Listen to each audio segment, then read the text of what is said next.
Good evening, I'm Nev Van Pelt, and thank you for joining us. Community members of AZA First Nation were celebrating today as its chief and Minister of Indigenous Services, Patty Haidu, signed a treaty reserve claim agreement which recognizes the First Nations' claim of loss of land through dispossession. The negotiated settlement will allow the community to move forward in healing with full recognition that what the Crown did was wrong and that it caused enormous suffering for community members. AZA First Nation now has some decisions to make, including identifying potential land within its territories and how they will use some of the financial resources. Chief Yvette Matanzanine says members have worked almost 40 years to get where they are today. It's a huge milestone, and we finally accomplished what we always wanted to do and to bring our people home. We shouldn't have been forgotten. However, we were, but you know what? We are resilient people, as you can see. The Crown made a whole bunch of assumptions about who belonged to who and who should be separated and who should have land and reserve land. And I think many Canadians don't understand just the inherent violence of doing that to individuals who have existed in many cases, in all cases, for centuries together. Haidu was also responding to the province's plans to close the Path 525 Safe Consumption and Treatment Services program. We caught up with her at the opening of a new playground earlier this week. We want to keep our loved ones alive. We want to make sure that what they're using is not going to actually kill them, because dead is dead, and you can't actually get help if you've died. Haidu says she's visited the Path 525 site on Simpson Street and seen firsthand how programs like Safe Consumption and Safer Supply are helping to reduce overdose risk and save the lives of drug users. As a former health minister, she oversaw millions in funding for Safer Supply programs. However, her government recently denied Norwest Health Center 5-year funding requests for that program because of concerns about diversion. Their current funding runs out on March 31st, the same day the province is shutting down the Safe Consumption site. This is a national crisis. Substance use rates are at a disproportionate level across the country. I will note that the Ontario Conservatives have liberalized access to alcohol. You don't see them talking about the alcohol use and consumption that we're seeing in disproportionate amounts, especially since the pandemic. And so we have a responsibility to be looking at what works to save lives and what helps people get into the kinds of treatment and supports they need to heal. Haidu says she wants more detail on what the Ford government is proposing as an alternative. Alongside the closures, Ontario Health Minister Sylvia Jones announced $378 million in funding for 19 heart hubs, a new model that addresses homelessness and addiction treatment together. Haidu says time will tell how effective that model will be. To national news, where uncertainty remains over rail line service in the country, as a labor dispute between the union representing workers and the two largest railways is still unsolved. CTV's Jeremy Chiron has the latest. For a third straight day, the future of an historic railway work stoppage is hanging in the balance. What we're worried about at this point is how quickly we're going to be able to get back to economic recovery without collaboration or support from the union.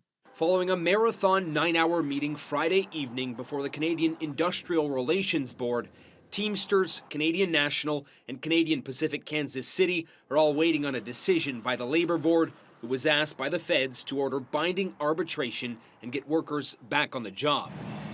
While some CN trains are rolling again, the union has now issued a strike notice set to take effect Monday morning, and CPKC railway operations remain shut down. The union is challenging the government's directive for arbitration. Essentially, the Canadian supply chain is ground to a halt. The Freight Management Association of Canada worries it could still be days before the rail lines are fully up and running again, a delay that will have massive impacts on Canada's supply chain. The major ports in Canada shut down also. They have no product going to the ports to export, and any kind of containers that are at the port have no way of leaving. Economic impacts are quickly being felt too. Retail, automotive, construction, mining, and agriculture, all industries that rely on the railways. We were having huge cash flow problems. Basically any money that we thought we had coming is now stopped. For farmers in the midst of harvest season, it's a blow that couldn't come at a worse time. We've sold some of our crop It's expected to be delivered this fall, and in the next as we harvest, and we can no longer do that. The Labor Board has said its members are now deliberating and it will issue a decision today. The union says it will abide by that decision, but it is also prepared to file challenges in federal court if necessary. Jeremy Sharon, CTV News, Ottawa. A local man has been arrested and charged with a drug trafficking offense following a death investigation in Long Lac. On April 3rd of last year, members of the Greenstone OPP responded to a death at a residence on Louisa Street. The deceased was identified as a 51-year-old Long Lac local, and as a result of the investigation, 42-year-old Travis Jackson of Thunder Bay has been charged with drug trafficking. The accused is being held in custody and is scheduled to appear in court on a later date. The 3 Boston Terriers that disappeared in a suspected dog theft from a South Side home 2 weeks ago have now been found, and the Thunder Bay Police are continuing to investigate. Police received reports of a break-and-enter that occurred at a home in the 100 block of Rowan Street sometime between Thursday, August 8th and Friday, August 9th. The 3 dogs were all gone when the owners realized what had happened.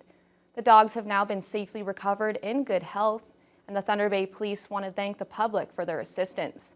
The investigation remains ongoing, and anyone with information is asked to contact City Police or Crime Stoppers. The Thunder Bay Rotary Clubs received a special visit this week from their district governor from Moorhead, Minnesota. The local clubs are part of a wide-ranging district that includes Rotarians in North Dakota, northern Minnesota, the upper corner of Wisconsin, and the Thunder Bay area. District 5580 Governor Kay Perry's made the trip across the border to see the good things that local Rotarians are doing in Thunder Bay. She says seeing the work happening here is inspiring. I think that's absolutely fantastic. They have a lot of ideas flowing. They're bouncing off the walls, really, with their ideas. So, and I think it's just great that Thunder Bay people support the Rotary and all the things that they're doing. I heard that over and over again, that people come out and support them and really are there letting them know how valuable they are to the community. Riding the school bus for the first time can be intimidating for kids, but Student Transportation Services aim to make the process easier for both children and parents with the First Riders program. Today, families were able to learn about bus safety, and students got to ride the bus for the very first time. Jessica Clement reports. With the new school year fast approaching, first-time students were learning about bus safety as Student Transportation Services held its annual First-Time Riders program on Saturday. Throughout the day, junior kindergarten students had the opportunity to ride a bus for the first time. We like to have this opportunity in a controlled environment. The Confederation College has been an excellent partner.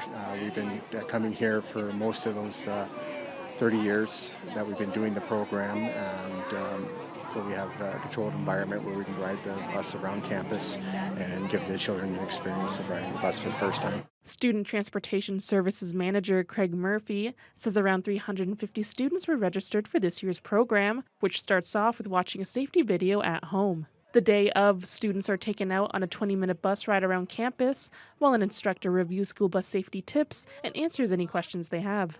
It was an emotional time for both kids and parents. I actually got kind of teary-eyed, if I'm being honest. It was a little bittersweet. He is our youngest, and I'm really excited to see him go on the first day of school. I think this helped him get used to the bus because it is his first time being on a bus. It's comforting because I know it was very nerve-wracking for the kids. It's traumatic for them the first time. It puts you at ease, knowing that they're at ease when that first day is going to come and they're going to be able to get on the bus and feel comfortable going off to school away from you when they've been by your side for the past 4 years. Murphy notes the First Ride program kicks off the school year for all volunteers, and he's honored to be a part of that big milestone for first-time riders. It's the happiest time of year for us in transportation.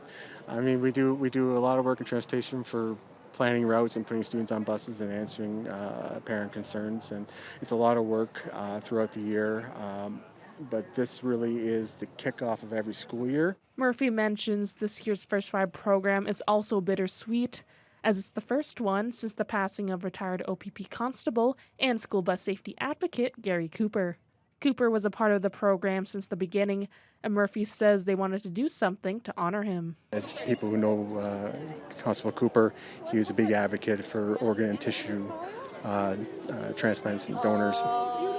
And the symbol of that is a green ribbon. So you'll see everyone volunteers today wearing a green ribbon. And we just want to honor his memory in that way. He was always a fixture here. He's going to be greatly missed, but his legacy will live on. Jessica Clement, TBT News.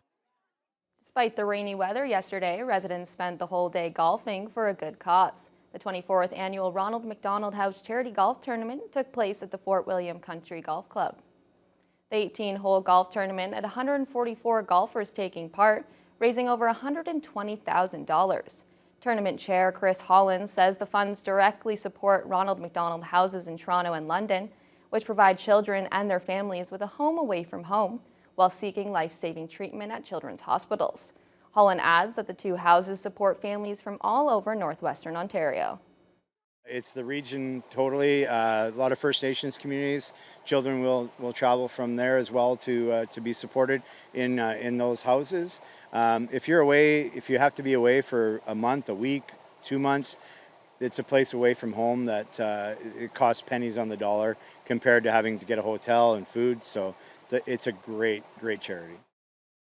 We're now joined by sports anchor Joel Mendelson. And Joel, a really great cause there. It feels like golf season is almost over, and while golf is almost over, hockey is just right around the corner. Yeah, I guess that's the only silver lining of the summer being over is that hockey season is coming up. And with that, the SIJHL has a brand new commissioner. We'll have more on that when we come back from the break.